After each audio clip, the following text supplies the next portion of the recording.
দেখো প্রশ্নটা চট্টগ্রাম এই 23-এ আসছে। প্রশ্নটা একেবারে একটা সহজ প্রশ্ন।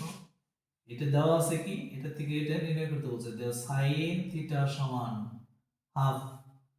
সাইন কত ডিগ্রির মান হাফ? সাইন 30 ডিগ্রির মান হচ্ছে এটা কাটলে থিটা সমান থাকে কত? 30। এই মানটাকে নিয়ে তুমি এই জায়গায় প্রদত্ত রাশিতে বলো cos square cos 30 degree, cos 30 degree মান কত? √3/2। স্কয়ার আছে, স্কয়ার করো, তাহলে রুট আর স্কয়ার কাটা যায়, নিচে থাকে কত? রুট স্কয়ার করলে পড়ে। এখন প্রশ্ন হচ্ছে যে এটা এই রুট আর স্কয়ারটা কাটা যায় কিভাবে? রুটের মানটা হচ্ছে কত? হাফ,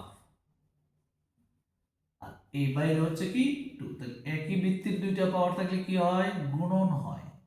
এর নিচেটা উপরেরটা কাটা, 3 এর পাওয়ার 1 হইলে 3।